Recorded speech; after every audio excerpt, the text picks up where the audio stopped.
I absolutely love this series on the channel because it's just a good excuse for me to try out a bunch of new tech and gear, because there's always new things coming out, right? I want to be on the bleeding edge of stuff and just trying out new things, and also just sharing them with you guys so that hopefully you guys can find something useful. I'll of course leave links to everything down in the description below. I try to make sure that as many products are from Amazon just to make it easy to find them. But of course, there is the odd niche product here and there that you can't find on Amazon. I will of course still leave links to that as well. First up is the Keychron K3 Pro. So I recently built a new gaming setup. I needed a keyboard in that gaming setup whilst I wait for a more sort of premium keyboard to be built. So I just needed something budget. And yeah, this sort of ticks a lot of the boxes. I didn't want something with the typical gamery look. It had to have a clean and minimal look. I just don't like keyboards that look overly gamery. I also ideally wanted a keyboard with a 75% layout. So I came across this, the Keychron K3 Pro. It's a low profile mechanical keyboard, and for the price, I actually think it's very good value. I have the red switches on mine, which are linear and are supposed to be considered a low sound level, but they are still a little loud as expected with most mechanical keyboards.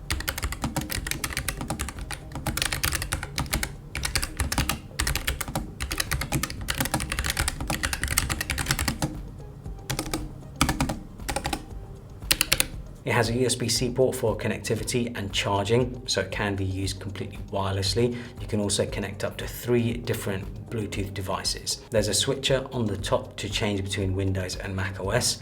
The build quality is okay. It's not exactly premium, but I do think that the price reflects that. If you're looking for a slim, low profile mechanical keyboard that's good for pretty much a mix of everything, and don't want to spend more than $100, this is a fantastic choice. Next up is the Bitmo Lab band case, who are also sponsoring this video. So this case essentially has an extra customizable button. So just like the action button on the iPhone 15 Pro, it's a button that you can assign to do nearly anything. So this is ideal for those who don't have an iPhone 15 Pro, but want to add a customizable action button to their iPhone. But of course, if you do have an iPhone 15 Pro like I do, it means you have an additional action button, which gives you even more commands. The button can be used in 3 different ways: a single press, double press, and a long press. All 3 button presses can have different actions assigned to them. So I have a single press assigned to cycle through my wallpapers, which is pretty awesome, I'm not gonna lie. And then a double press opens up the Blackmagic camera app, which I like to use to record log footage. Of course, you can assign it to pretty much any shortcut or automation you like,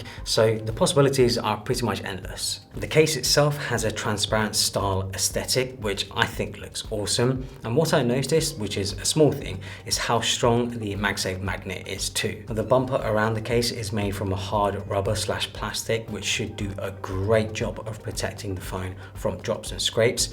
Make sure to check it out. I'll leave a link to it down in the description below. Next up, we have the Lexar SL500 SSD. So I've featured this SSD on the channel before, but it's one of the most compact SSDs I've ever seen. It's super thin. It's perfect for pairing with something like an iPhone 15 Pro for recording log footage directly onto it, which is what I've been using it for. It also supports USB 2x2, which means it can do up to 2000 megabytes per second read speeds and 1800 megabytes write speeds. If you are looking for a slim, compact external SSD that's super thin and doesn't overheat, this is a great choice. You can pretty much use it for anything. Next up, we have the Audio Engine A2 Plus. So I recently picked these up for my new desk setup here in Dubai. I had the Kanto U2s before, but I just couldn't find them for sale anywhere, so I ended up going for the Audio Engines. They are just as good. They're pretty much exactly the same as the Kanto U2s. I love how compact and minimal they look. I didn't want a huge set of speakers taking up desk space, because desk space usually is quite valuable to me anyway, so I just wanted something quite compact. I was tempted by the KEF LSX2 LTs. They're absolutely incredible, they look incredible, but they are bigger and they're also 4 times the price of the Audio Engines. So for now, I've gone for the Audio Engines. They have a bunch of options for connectivity on the back, including line in, USB, and Bluetooth, so you can pretty much connect them to anything. They also come in a bunch of colors to match your setup. I particularly like using proper external speakers at my desk. It's purely a personal preference. I just don't like having to always put headphones on or earbuds in or whatever. I just like having an external set of speakers, but they do say that if you can get bigger, you should get bigger. So I tried to go for the biggest I can really for my desk space. And yeah, these just sound absolutely incredible. Like the sound quality that comes out of these is fantastic. Though I do recommend, if you are going to purchase a pair, that you connect it up to an external subwoofer. Pretty much any external subwoofer will work. The subwoofer will add some much needed bass to the speakers, because obviously with the size of them, you're not going to get a ton of bass. But if bass doesn't matter to you too much, they are quite bassy as it is. If you are looking for a high quality pair of computer speakers that have a nice aesthetic, these really are a great choice. Next up, we have the Holyland Lark M2. So if you ever need to record external audio to a camera or to your phone, this kit is fantastic. The audio that you're hearing right now, I'm recording with this mic kit. You can see it's attached to me here. It's absolutely tiny, and that's what I feel like makes it very attractive, how small it is. The transmitters are some of the smallest I've ever seen. Now, they're not going to be as small as a dedicated lavalier mic, but a lavalier mic has a wire, and it of course needs to be plugged into a transmitter. It's super discreet, so it doesn't even look like a mic. It even comes with a necklace accessory, so you can hang it from your neck instead of attaching it to clothing. There's a few different versions. I have the combo version here, which lets me connect pretty much anything. It comes with a receiver for connecting to a camera, a lightning receiver, and a USB-C receiver, making it easy to connect to a phone. The kit itself also comes with this sort of all-in-one charger that's like basically a pair of AirPods, making it easy to keep everything charged and in one place. Let me know what you think about the audio quality. Like I said, I think it's the size of it that's attractive to me, just how small it is. Like I can attach it to a shirt, a t-shirt, whatever, and it just doesn't look big and bulky, isn't dragging down my t-shirt. It's really nice. Like, I think this is perfect if you're someone who wants to make basic stuff like Instagram videos, TikTok videos, but then of course it can also be used for YouTube videos as well. Next up are these Sennheiser IE100s. So I was looking for a pair of earbuds that I could use for editing videos, sort of monitoring audio, especially because obviously I need to make sure that the audio sounds good when I'm sort of editing on the go. Because of course, AirPods and a sort of wireless earbuds and wireless headphones aren't actually ideal for editing video because there is a bit of a delay. So yeah, I just needed something that was just quite basic, just so that I could make sure that when I was editing videos, listening to audio and stuff, it sounded nice, it sounded sharp, and I could make sure that it sounded good for you guys who are listening. I ended up coming across these, the Sennheiser IE100s, and yeah, they're designed to be in-ear monitors, IEMs they call them for short. These have absolutely blown me away. For $100, I'll be honest, I just wasn't expecting much, because I think to myself, if you're spending $100 on a pair of earbuds, they're going to sound good, no doubt, but they're not going to sound incredible. These sound incredible, to me anyway. I don't really consider myself an audiophile, but I do care about audio quality. When I started using these, I was just blown away about how good the sound quality is, because obviously they're good for monitoring audio, editing video and stuff like that, but they're also absolutely fantastic for just listening to music, watching movies and stuff like that. Really, really impressed by these. If you're looking for a pair of in-ear earbuds that are wired, you don't really care about wireless connectivity, and you want good sound quality, seriously, like for $100, I think these are some of the best value earbuds I've come across. Next up, we have these Ugreen power strips. So naturally, because I've moved into a new home in Dubai, I needed charging stations like this just to charge my devices and sort of plug in devices around my home. I came across these new charging stations from Ugreen that are downright just useful. I think they're new as I haven't really seen them before. I bought both the 100 watt version and the 65 watt versions, but what makes them useful is that they also have additional outlets built in, and the outlets themselves work independently from the USB ports, supporting up to 3000 watts.